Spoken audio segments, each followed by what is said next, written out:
메시아가 탄생하신 성탄절입니다. 성탄절을 맞아 성도 여러분 모두에게 성탄의 기쁨이 넘치시기를 간절히 바랍니다. 서로 인사할까요? 메리 크리스마스. 시작.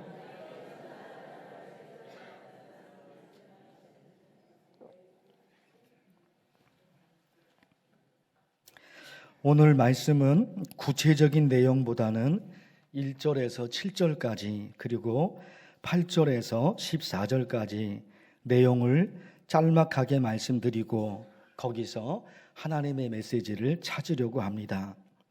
1절에서 7절까지 내용이 예수님께서 태어나실 때 로마 황제 가이사 아구스도가 백성들에게 인구조사를 명령합니다. 자기 집안에 누가 살고 있는지, 나이는 어떻고 직업은 뭐고, 이 모든 것을 자기가 태어난 고향에 가서 관청에 신고하라 합니다. 이 당시 이스라엘도 로마 황제의 지배를 받고 있었기 때문에 요셉과 마리아도 인구조사에 응하기 위해서 고향으로 가게 됩니다. 이것이 1절에서 7절까지 내용인데, 세상 현실은 힘 있는 사람이 다스리기 때문에 시키면 시키는 대로, 그들이 말하면 말하는 대로 끌려다닐 수밖에 없습니다. 그런데 있잖아요, 8절에서 14절까지 내용 보시면 천사가 나타나서 메시아 탄생을 알려줍니다. 천사가 이르되 무서워하지 말라. 보라, 내가 온 백성에게 미칠 큰 기쁨의 좋은 소식을 너희에게 전하노라. 그리스도 메시아 탄생을 선포합니다. 그리고 그 하늘에서 천사들이 하나님을 찬양합니다. 지극히 높은 곳에서는 하나님께 영광이요, 땅에서는 하나님이 기뻐하시는 사람들 중에 평화로다. 여러분 보십시오. 1절에서 7절까지에서 눈에 보이는 세상 현실이 전부인 것처럼 돌아가고 있습니다. 1절에서 7절까지 눈에 보이는 세상 현실, 왕입니다. 로마의 왕, 그 왕이 주관하고 1절에서 7절까지 세상 역사가, 세상 현실이 돌아가고 있단 말입니다. 그런데 있잖아요, 8절에서 14절까지는 어떤 내용입니까? 하늘의 이야기입니다. 1절에서 7절까지는 땅에서 일어나는 일이에요. 그런데 8절에서 14절까지는 아니에요. 하나님이 하늘에서 하늘의 역사를 준비하십니다. 이 땅에, 눈에 보이는 이 땅에 구원의 역사를 만드시려고 하나님이 이 땅에 독생자 예수 그리스도 메시아를 이 땅에 보내십니다. 세상 현실은 없으면 없는 대로, 힘들면 힘든 대로, 괴로우면 괴로운 대로 그냥 세상 현실로 살 수밖에 없어요. 그러나 오늘 말씀에 보니까 세상 현실만 있는 게 아니었던 겁니다. 8절에서 14절까지의 말씀을 여러분이 읽고 보셨잖아요. 8절에서 14절까지는 철저히 하늘에서 일어나는 역사예요. 1절에서 7절까지는 세상 역사예요. 그런데 성경은 그 세상 역사만 보여주지 않습니다. 8절에서 14절까지 하늘에서 어떤 역사가 일어나는지 성경이 기록하고 있단 말이에요. 그래서 어떤 결론이 만들어질까요? 자, 여러분 어떻습니까? 1절에서 7절까지는 세상 역사예요.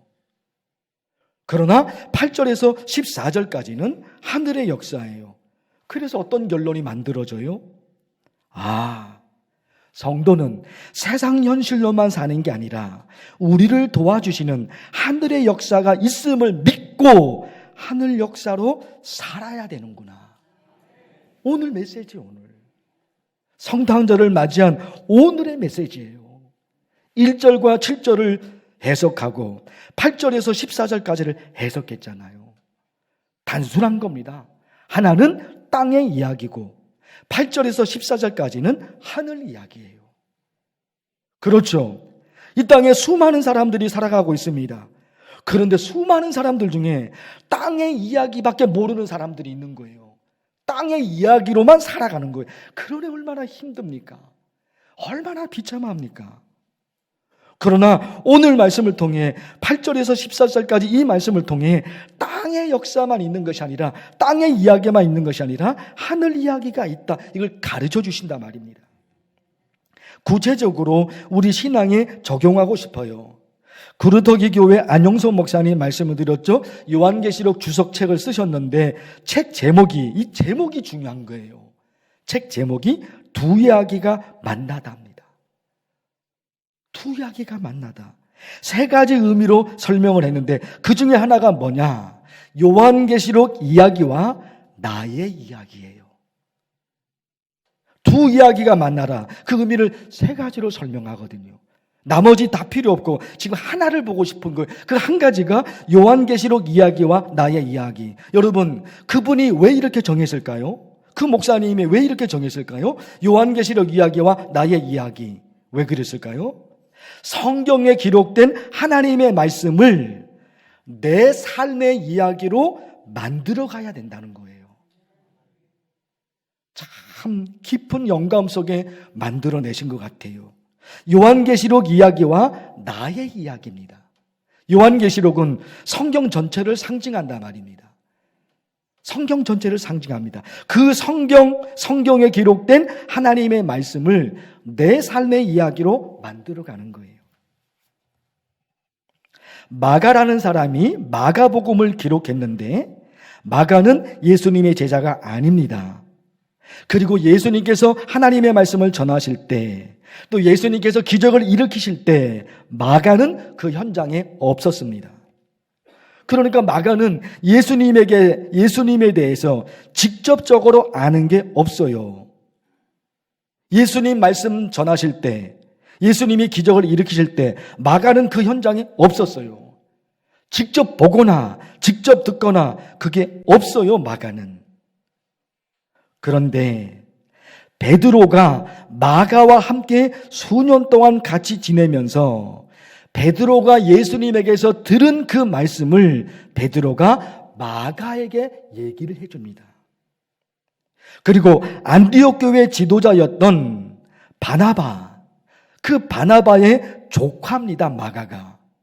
그러니까 삼촌으로부터 마가가 바나바가 전하는, 삼촌이 전하는 예수님에 관한 말씀을 마가가 들어요. 거기다가 이 마가가 사도 바울과도 수년 동안 사역을 했습니다. 바울로부터 예수님에 관한 이야기를, 특히 바울은 다메섹으로 가는 도상에서 예수님을 만나잖아요. 하늘에서 빛이 비춰지고 예수님의 음성이 들리잖아요. 바울이 경험한 거, 자기가 경험한 그것을 마가에게 전달해주고 얘기를 해줬던 겁니다. 마가는 예수님에게서 직접 들은 얘기, 예수님의 기적을 직접 보고 그게 하나도 없습니다. 마가는 베드로와 바울과 바나바에게서 들었던 예수님에 관한 이야기, 그것을 마가가 자기 머릿속에서, 기억 속에서 하나씩 꺼내 복음서를 기록한 거예요. 비록 자기가 직접 들은 것도 아니죠. 자기가 직접 본 것도 아니죠. 자기가 직접 경험한 것도 아닙니다. 누군가에서 들은 얘기입니다. 그런데 마가의 훌륭한 점은 뭐예요? 자기가 들은 그 이야기를 자기의 이야기로 만들었다는 게 중요한 거예요. 사랑하는 성도 여러분, 저와 여러분도 예수님의 말씀을 직접 들은 게 아닙니다. 예수님께서 일으키신 기적을 직접 본 것도 아닙니다.